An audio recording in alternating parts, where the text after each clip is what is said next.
வணக்கம். நம்ம இப்போ வந்திருக்கிறது தஞ்சாவூர் மாவட்டம். தஞ்சாவூரிலிருந்து திருவையாறுக்கு முன்பு கண்டியூரின் வழியாக திருக்காட்டுப்பள்ளிக்கு செல்லும் வழியில் திருப்பூந்துருத்தி என்ற ஊரில் அமைந்துள்ள ஸ்ரீ நாராயண தீர்த்த சுவாமிகளுடைய ஜீவ சமாதி தான் இந்த சன்னதி. இந்த இடத்துல ஸ்ரீ நாராயண தீர்த்த சுவாமி ஜீவ சமாதி அடைஞ்சிருக்காரு.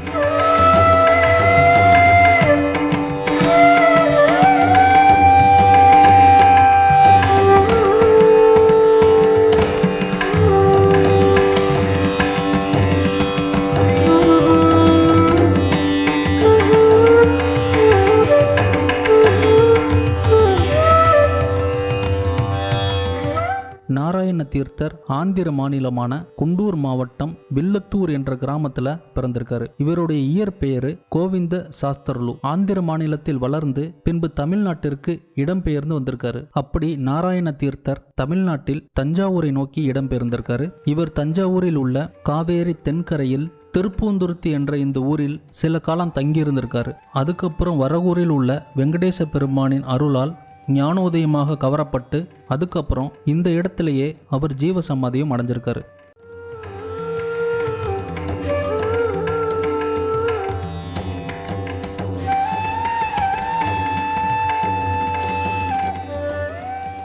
நாராயண தீர்த்தர் மாசி மாதம் கிருத்திகை நட்சத்திரத்தன்று சுக்லபட்ச அஷ்டமி திதியில் இங்கே ஜீவ சமாதி அடைஞ்சிருக்காரு. இந்த நாராயண தீர்த்த சுவாமி இளம் வயதிலேயே வாழ்க்கையை துறந்து ஆன்மீக வழியில் பயணித்தவர். சமஸ்கிருத மொழி மற்றும் பாகவத புராணத்தை நன்கு கற்றவர். அதுக்கப்புறம் இவர் காசிக்கு போய் நிறைய ஆன்மீக தத்துவங்களை பேசியிருக்காரு. இவர் தஞ்சாவூரில் தங்கியிருந்து நிறைய பக்தி நூல்களை எழுதியிருக்காரு. ஸ்ரீ கிருஷ்ணலீலா தரங்கினி, சாண்டில்ய பக்தி சூத்திர வியாக்கியானம், பாரிஜாத பகரணம், ஹரிபக்தி சுதார்ணவம் போன்ற பக்தி நூல்களை இயற்றியவர்.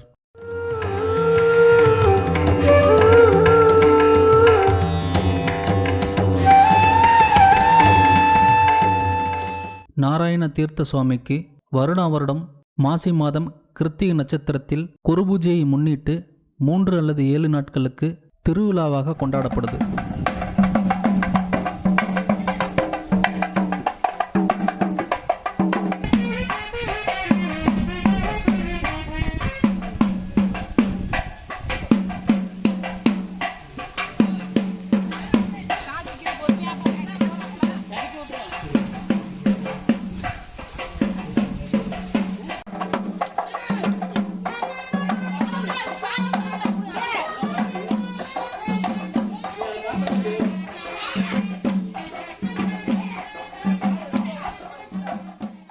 ஸ்ரீ நாராயண தீர்த்த சுவாமிகள் இளம் வயதிலேயே இசையில் அதிகமான ஆர்வம் கொண்டவர். நாட்டிய கலை மற்றும் இசையில் அதிக ஈடுபாடு இருந்ததால் அவருக்கு 34 வகையான வெவ்வேறு ராகங்களை தெரிந்தவர். நாட்டிய கலை மற்றும் இசையில் தேர்ச்சி பெற்றவர். நாராயண தீர்த்த சுவாமிகளின் குருபூஜையை முன்னிட்டு இசையை அவருக்கு அர்ப்பணிக்கும் விதமாக 7 நாட்களுக்கு வெவ்வேறு விதமான இசை கச்சேரிகளானது இங்கே நடத்தப்படுது.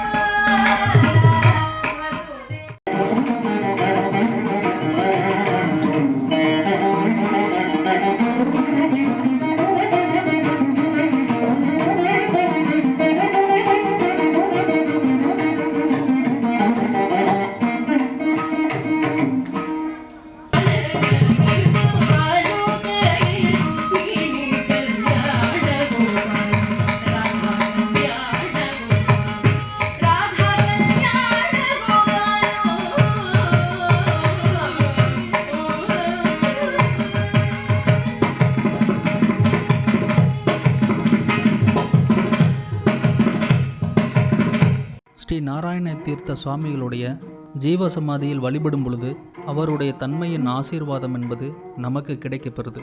இது போன்று தமிழகத்தில் நிறைய ஜீவ சமாதிகள் இருக்கு. அந்த ஜீவ சமாதிகளுக்கு சென்று நாம் வழிபடும் பொழுது அவர்களுடைய தன்மையின் ஆசீர்வாதம் என்பது நமக்கு கிடைக்கப்பெறுது. மீண்டும் உங்களை நான் வேற ஒரு வீடியோவில் சந்திக்கிறேன். வீடியோ பிடிச்சிருந்தா லைக் அண்ட் கமெண்ட் பண்ணுங்க. இந்த வீடியோவை உங்களுடைய நண்பர்களுக்கும் பகிர்ந்துக்கிறேங்க. மீண்டும் உங்களை நான் வேற ஒரு வீடியோவில் சந்திக்கிறேன். நன்றி, வணக்கம்.